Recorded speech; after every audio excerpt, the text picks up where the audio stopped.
Cynulliad yn 20. Nid cerdd mo Cymru, ond sgwrs barhaus a gyfryngir drwy wydyr a cherig y tŷ hwn, lle mae'r derw a'r llechi yn canfod ei llais.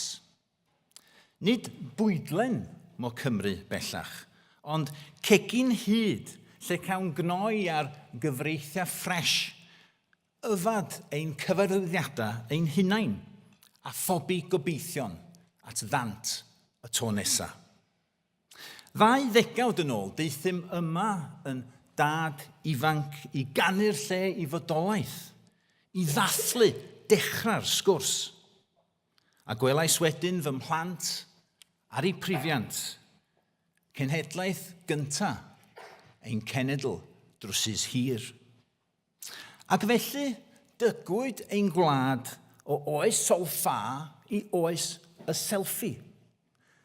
A daliwn ein hanes rhyngom ar hael wrth dynnu hunlyn o'r teulu heddiw.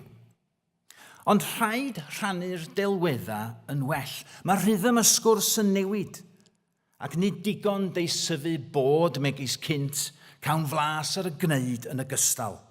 Ac yn y tŷ hwn a thu hwnt, rhaid clywed ein can o hyd ac o hyd, os yw pawb am gael nabod ei gwerth.